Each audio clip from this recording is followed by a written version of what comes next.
En premier lieu, la notion, parmi ces notions voisines, la collection, donc, dont il a beaucoup été question en janvier, plus systématique que la collecte et portant sur des types spécifiques d'objets ou d'images, fonctionnant au contraire de l'iconothèque par série.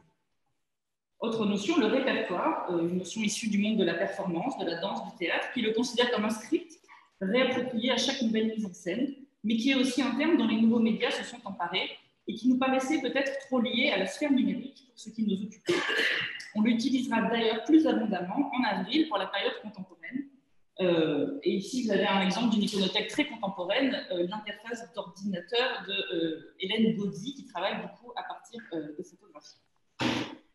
Dimension numérique qu'on retrouve dans une notion comme la banque d'images, une notion qui a en commun avec celle d'iconothèque de renvoyer à une professionnalisation de la collecte d'images.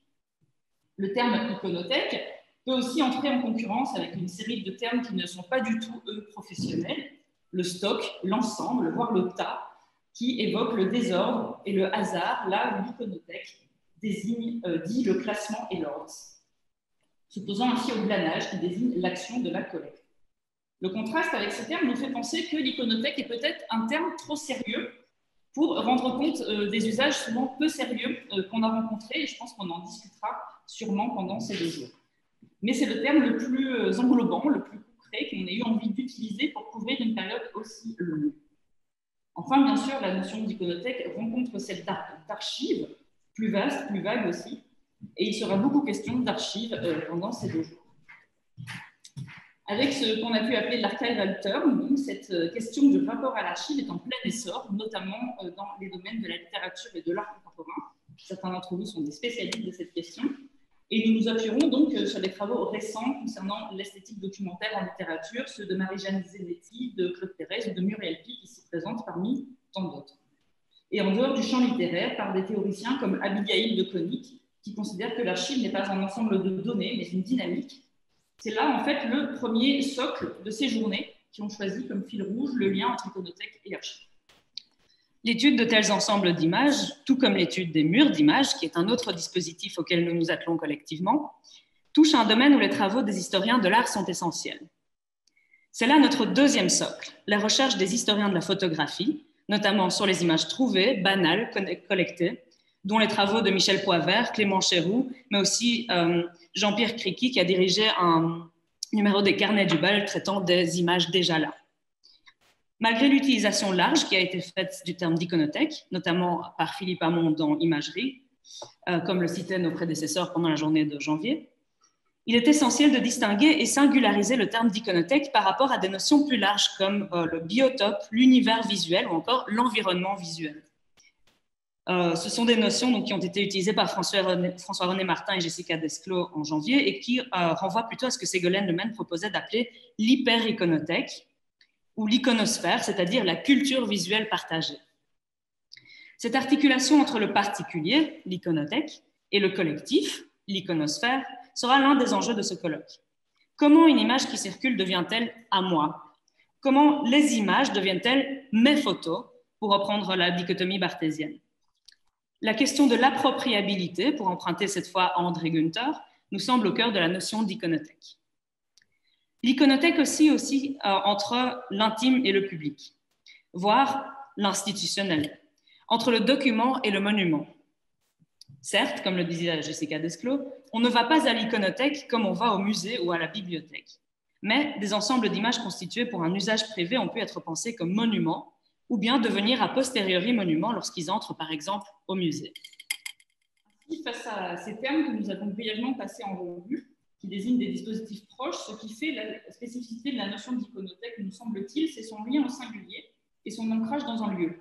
Nous adoptons volontiers la définition qu'en donne le Trésor de la langue française, déjà citée en janvier, qui définit donc l'iconothèque comme un emplacement réservé au stockage de documents images répertoriés et classés en vue de leur utilisation. Définition illustrée ici par un des bureaux de Michel Butor, avec une photographie d'Adèle Godefroy, et un ensemble de photographies utilisées pour l'écriture par Cécile Fortier. Cette définition nous amène toutefois à poser une question cruciale, celle de l'utilisation. Le terme d'iconothèque, tel que l'explicite le TLF, recèle en lui une potentialité des images, rassemblées pour servir, du côté répertoire plus que de l'archive donc, Mais qu'est-ce qu'une utilisation d'images pour un écrivain? On entre alors dans la dimension génétique du sujet.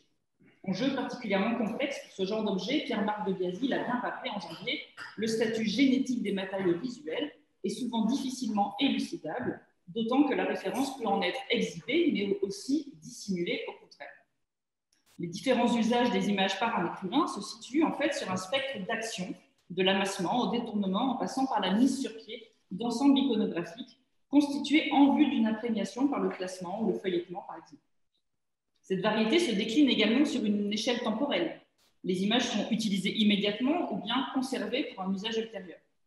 Cette question de l'utilisation fait en outre apparaître une porosité entre les pratiques plastiques et littéraires des écrivains, qui, dans le cas des auteurs du XXe siècle, mêlent très souvent les deux.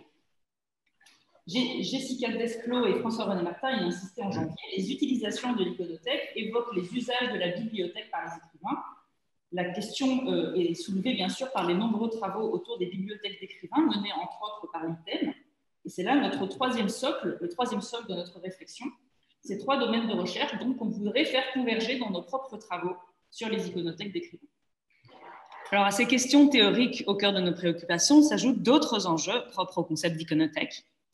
En premier lieu, les complexités liées aux recherches sur un objet aussi élusif. Il a beaucoup été question en janvier des difficultés que posaient certains fonds iconographiques par leur taille. Jessica Desclos nous donnait l'exemple des documents iconographiques de Montesquieu de la BNF, qui contient 32 volumes de documents iconographiques de ce type parmi les 369 volumes classés par son secrétaire. Agnès Sandras parlait quant à elle de son désarroi initial devant la découverte de 5 cartons du fonds CR du musée Carnavalet, donc l'iconothèque Zola. Et on se souvient de l'ampleur des iconothèques des peintres comme Ingres, évoqué par François-René Martin, Gustave Moreau par Lily Fauriac ou encore Paul Chenavard, dont a parlé Sarah Hassine. Un autre problème est la variété de localisation de ces iconothèques d'écrivains dans des fonds privés, alors qu'ils sont parfois rassemblés en un lieu, comme le fonds Beucler, géré par le fils du romancier André Beucler, dont vous voyez ici un exemple de dictionnaire découpé retrouvé dans un tiroir, mais aussi dans des fonds parfois dispersés, comme le fonds Breton, qui a été rassemblé par la magie du web sur le site andrebreton.fr. Et vous voyez ici une page d'album de l'écrivain consacrée à Suzanne Musard. Mais ces fonds sont aussi souvent situés dans des lieux institutionnels, des bibliothèques, des musées, des archives, et parfois aussi réinventés par des passionnés, comme l'iconothèque de Pérec qu'a compilé Alain Corcos. On voudrait ajouter à cela aujourd'hui d'autres difficultés qui tiennent au lieu de stockage, souvent banal, dont les allures ordinaires constituent un des grands obstacles à leur exploration. Comment, en effet, conserver une boîte à chapeau ou un tiroir rempli d'images de toutes sortes? Face à de tels objets se pose la question de la valeur, interrogeant la limite entre la préservation d'un document et celle d'un objet fétiche qui a appartenu à l'écrivain et qui n'a parfois de valeur que pour lui. C'est le propre ici des images pauvres, comme on peut les appeler. Les archives d'écrivains sont souvent confrontées à ce type de défi, classant dans de nombreux cas les iconothèques d'écrivains sous des dénominations telles que documents divers ou encore documents iconographiques, etc. En témoigne notamment l'exemple de Marcel Marienne, dont le fonds est conservé aux archives et musées de la littérature à la Bibliothèque royale de Bruxelles. Réunis sous le label Documentation rassemblée par Marienne sur divers sujets, les images de nature variable ayant appartenu à l'écrivain et plasticien intègrent des dossiers ou cartes postales, pages de magazines, photographies, cahiers de travail, publications pornographiques ou chutes de découpage se côtoient, échappant à tout type de classement systématique et cohabitant dans le même classeur avec des articles de presse ou encore des brouillons d'œuvres. Face à des ensembles aussi hétéroclites, il incombe alors aux chercheurs de tâcher de retracer les usages des images qui s'y trouvent et de déterminer leur singularité face à d'autres documents de nature diverse qui sont stockés au sein des mêmes dossiers, comme par élimination parmi des objets inclassables. À l'opposé de ce genre d'exemple se trouvent les documents iconographiques de Christian Prigent, qui, lui, a pris le soin de joindre les dossiers génétiques de chacune de ses œuvres lors de sa donation à l'INEC. Alors, ces deux exemples mettent en lumière l'importance du contexte de visite aux archives et celle des lieux de conservation, qui ne soulèvent pas seulement des questions subalternes, mais aussi de vraies interrogations qui portent sur la sauvegarde d'un patrimoine qui semble à première vue insolite dans le cas d'une pratique littéraire. Cette question s'avère d'autant plus problématique que l'usage de documents iconographiques par les écrivains ne laisse pas nécessairement de traces matérielles de leur rapport aux images. En effet, comme l'a montré Laurence Campa à propos d'Apollinaire lors de cette première journée de janvier, certains auteurs connus pour leur amour des images n'ont pas pour autant possédé d'iconothèque matérielle. Voici donc à grands traits les questions principales qui gouvernent ce cycle de 3 journées. Et maintenant, on va dire quelques mots plus spécifiquement sur la période dont il va être question, ce XXe siècle réduit. Je suis désolée pour ces citations coupées, comme on veut à la fois retransmettre voilà, le document en direct, ça, voilà, il est tronqué sur le haut.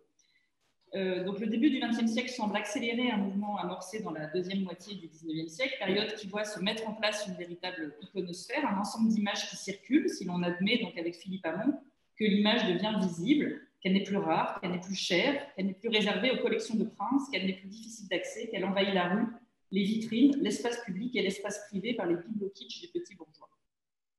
Dans la période suivante, avec la montée des avant-gardes, le XXe siècle a été une période particulièrement propice à la prolifération d'ensembles iconographiques privés, petits musées ou archives personnelles, faits d'œuvres originelles, mais surtout d'images reproduites. De façon explicite ou non, ces iconothèques nourrissent les imaginaires des auteurs. Offertes, échangées, conservées, détournées, ces images constituent aussi, en tant qu'objet matériel, le pivot des sociabilités littéraires, comme l'ont bien montré en janvier Laurence Brognier, au sujet de la fin du XIXe siècle, de la période symboliste, ou Laurence Campa, au sujet de la Belle Époque, avec l'exemple d'Apollinaire. Selon leur mode de présentation, elles participent également parfois de la construction de postures des auteurs, certains se mettant volontiers en scène, en compagnie d'images dont ils sont entrés en possession, d'autres au contraire les gardant secrètes. Les iconothèques vont ainsi de pair avec l'essor de la médiatisation de la figure de l'écrivain et des réticences qu'elle suscite. La spécificité de la période qui nous occupe aujourd'hui, à regarder le programme en tout cas, c'est le pullulement de pratiques liées à la manipulation d'images, qu'il s'agisse de pratiques professionnelles, à l'instar de Nicolas Bouvier, dont va traiter Olivier Dubon dans un instant, mais également de pratiques non, ou plutôt anti-institutionnelles, d'iconothèques paradoxales en quelque sorte. On pense au braquage de banques d'images, évoqué par le titre de Frédéric Acquaviva, et aux pratiques iconoclastes qui ont caractérisé les activités de nombreux courants d'avant-garde, tels que le surréalisme dont Philippe de Wolf et Gwendoline Morand de Brenne vont analyser des exemples belges, et Michel Murat, Luc Vigier et Martine Créac, des exemples de la sphère française. Contrairement au premier volet de ces rencontres, qui, nous l'avons dit, portaient sur à la fois les écrivains et les artistes. Outre les exemples qu'on a déjà évoqués, il a été question de Constable, qui était traité par Pierre Ratt, de Cornell par François-René Martin et Sylvie Ramon. Nous nous concentrerons aujourd'hui et demain plus spécifiquement sur les écrivains, qui ont toutefois dans de nombreux cas eu une activité plastique, parfois à titre entier, à l'instar de Tristan d'Autremont, dont parlera Yves Chèvrefils-Desbioles cet après-midi, ou Isidore Izou, sur lequel on aura 2 communications ce matin, dont les braquages créatifs ainsi que ceux de Gilles Wallman seront abordés par Frédéric Acquaviva et dont Fabrice Flaitez explorera le rapport à Matisse, Cocteau ou Van Gogh. La question de la manipulation des images, et en particulier des iconothèques, se pose naturellement de façon particulièrement pertinente pour des auteurs polymédiatiques, qui ont des pratiques artistiques sur d'autres médias que le texte, comme Jean Cocteau, dont parlera demain Serge Linares, ou bien d'autres. Cet angle a aussi été retenu pour la partie contemporaine, au printemps prochain, où il sera beaucoup question d'œuvres hybrides, multi-supports ou de pratiques parallèles. Autrement dit, l'approche strictement comparative du premier volet, qui aurait dû, rappelons-le, étendre le terrain d'étude aux iconothèques des historiens de l'art, se justifiait amplement pour une période où les choses étaient peut-être plus compartimentées, mais nous a semblé moins pertinente pour traiter de la suite. Il n'y aura donc pas d'artistes au sens strict, mais des artistes écrivains ou des écrivains artistes. Dans ce second volet, nous avons également fait le choix de consacrer une section à la production belge, donc nous l'avons mentionné, parfois méconnue, notamment en raison de son statut périphérique vis-à-vis de l'activité en France, mais tout à fait passionnante à l'égard des relations texte-image, entre autres grâce aux sociabilités et collaborations qui ont forgé une part des manifestations artistiques et littéraires. Philippe de Wolf se penchera dans ce cadre sur André Balthazar et son rôle au Délibule, et Gwendoline Morand de Brenne traitera du poète ennuyé Achille Chavet de son rôle d'animateur d'art. Autre spécificité de ce volet, nous avons souhaité solliciter le regard d'une autrice contemporaine sur la période, en la personne de Muriel Dick, spécialiste de Zébal, de Michaud, invitée pour nous parler aujourd'hui de ses liens dans son travail créatif avec ce type de pratique. C'est elle qu'il nous faut d'ailleurs remercier pour le visuel de l'affiche qui est tiré de ces désordres de la bibliothèque dont nous reparlerons cet après-midi. C'est en effet que malgré la construction chronologique assez classique de ce cycle en 3 périodes, en 3 volets, nous voudrions mettre en avant les croisements entre les époques. Les iconothèques de nos contemporains et contemporaines ne sont en effet pas forcément des iconothèques contemporaines. Hélène Delprat, par exemple, artiste visuelle bien vivante, a par exemple beaucoup travaillé à partir d'une iconothèque classique remarquable, hein, les albums Massier de la Bibliothèque des Arts Décoratifs, qui ne comportent pas moins d'1 million d'images en 5000 volumes. Et Muriel Pic, qui est donc ici, a souvent utilisé dans son travail créatif les images des années 30 et des années 40. Elle écrit même « La création archivistique est aussi une nouvelle forme du traditionnel dialogue des morts, incitant même les modernes et les anciens à s'accoupler dans le récent numéro de critique qu'elle a dirigé, qui s'appelle donc Faire collègue. Le programme a été conçu selon ces grandes lignes, adapté aux contraintes des uns et des autres, nombreuses en cette semaine de rentrée universitaire pour beaucoup. Et nous commencerons avec deux figures qui nous ont semblé majeures, voire incontournables pour traiter de la question d'iconothèque, à savoir Nicolas Bouvier et Louis Aragon. Puis le cas d'Isou fera l'objet de deux communications en dialogue, et nous prendrons le repas donc ici à la Maison de la Francité. Cet après-midi sera centré sur la Belgique, puis sur deux retours d'expérience, la recréation de l'iconothèque péréquienne à travers les images dissimulées dans la vie mode d'emploi par Alain Corcos, et un entretien avec Muriel Pic, mené par Corentin Laoust et Anne Reverso sur la pratique poétique du montage. L'échange se prolongera autour d'un apéritif littéraire, en remplacement du dîner littéraire, qui est un rendez-vous traditionnel du mercredi soir pour le lieu qui nous accueille, mais qui malheureusement ne pouvait pas avoir lieu en raison de la situation sanitaire. On ira donc manger au restaurant, voilà, après l'apéritif littéraire. Et demain, nous aurons seulement 3 interventions matinée en raison d'un empêchement pour Patricia Sustrac. Et ces interventions se feront autour du surréalisme français et de ses sympathisants, avant de partager un repas midi, ici même, donc en guise de revoir. Pour cette dernière demi-journée, Anne mettra aussi à notre disposition une petite partie de son iconothèque personnelle pour que nous puissions nous confectionner un souvenir de colloque. Pour le moment, et un peu plus sérieusement, nous commencerons avec une première session dirigée par Jessica Desclos, à qui je cède désormais la parole.